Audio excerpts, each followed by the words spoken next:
Story RH, le podcast RH qui ne vous raconte pas d'histoire. Bienvenue à toutes, bienvenue à tous. No, I'm not a writer. Okay. Dans cet épisode, nous allons vous parler d'empowerment et des moyens pour le favoriser. Beaucoup d'entreprises mènent d'importants programmes de transformation, qu'elles soient culturelles, managériales, digitales ou organisationnelles. Ou les quatre d'ailleurs, pour les meilleures d'entre elles. Et il y a une expression qui revient souvent. Rendre les collaborateurs acteurs de ces transformations. Mais il ne suffit pas d'appeler de ses vœux à la responsabilisation de chacun. L'invective « soyez responsable » reviendrait à se déresponsabiliser soi-même. Pour que chacun puisse être responsable d'entreprise, et en premier lieu, évidemment, la fonction RH, doit porter ses propres responsabilités, à savoir donner les moyens à chacun d'être responsable. Vous nous suivez ? Allez, on vous explique, se donner les moyens de l'empowerment, c'est quoi l'histoire ?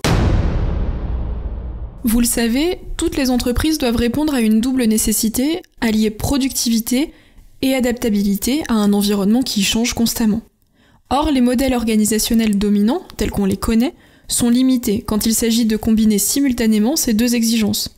Il convient donc, alors, de se transformer. Et cette transformation, qui devient un mode normal et constant de la vie d'une entreprise, eh bien, c'est avant tout une affaire de personnes, une affaire humaine.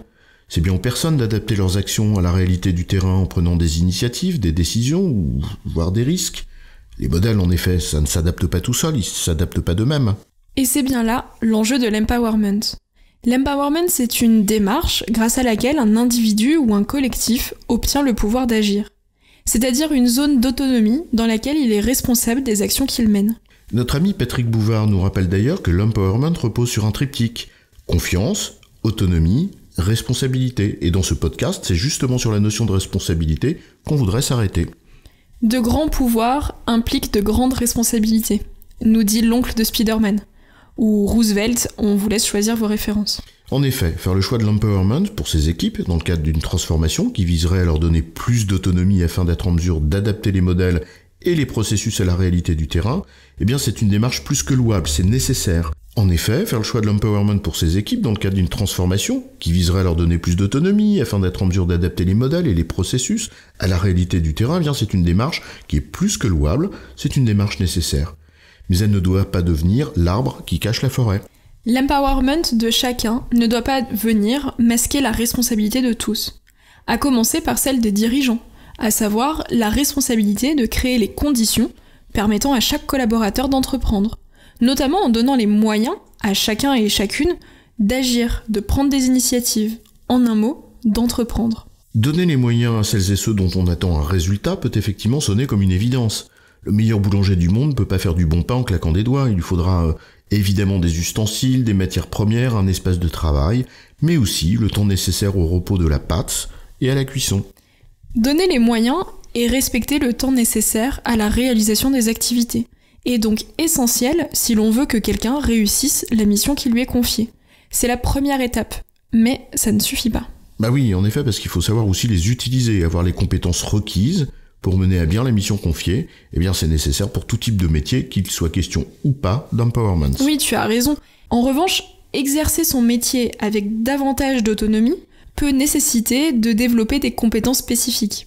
Baquet et Biwener nous expliquent, je cite, « Dans les perspectives néolibérales et social-libérales, l'empowerment implique le développement d'une capacité d'action individuelle reposant sur une capacité à faire des choix rationnels, utiles, effectifs ou intentionnels. » En d'autres termes, appeler à l'empowerment de ces équipes ne suffit donc pas, il faut s'assurer qu'elles en aient les compétences et les développer.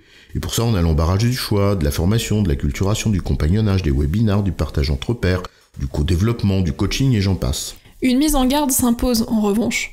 Pousser la pratique à son extrême en décrivant dans le détail l'ensemble des comportements attendus, des tâches à réaliser ou des procédures à suivre, en pensant que cela va aider les personnes à monter en compétences, mène en réalité à une certaine infantilisation, qui va d'ailleurs à l'encontre totalement du but poursuivi. Alors, bien sûr, outiller les managers de proximité pour qu'ils soient le relais de cette culture de l'empowerment passe par l'explication de ce qui est attendu d'eux. Comment faire un feedback ? Comment organiser le travail de son équipe ? Comment déléguer ? Ou encore comment gérer son temps et ses priorités ? Cependant, il faut être vigilant et développer une vision globale, une vision holistique de cette politique d'accompagnement pour pas tomber dans l'écueil de l'infantilisation en imposant une seule manière de faire, une seule méthode, un peu dans la logique du command and control cher au taylorisme, et qu'on essaie justement de dépasser. Partager des tips and tricks, où les comportements in and out peuvent effectivement être des contenus facilement diffusables dans son organisation, et ça permet d'acculturer les personnes et les accompagner pas à pas à adopter de nouvelles manières de travailler. C'est une bonne façon, par exemple, de faire évoluer la culture d'entreprise, petit à petit, par petites touches. Cependant, ces bonnes pratiques et autres conseils doivent rester ce qu'ils sont, c'est-à-dire des conseils. L'opportunité pour les collaborateurs de prendre du recul, de se questionner, de développer leur esprit critique. Ils ne doivent pas devenir des procédures à suivre à la lettre. En résumé, l'empowerment est une finalité pertinente si on veut répondre aux besoins d'adaptation permanente de l'entreprise, ce qui est un vrai enjeu de business.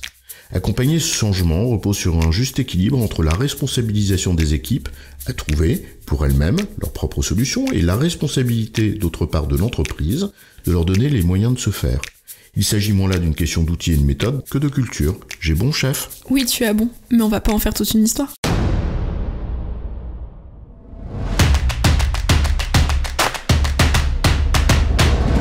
Story RH, le podcast RH qui ne vous raconte pas d'histoire. Retrouvez tous les épisodes sur storyrh.fr.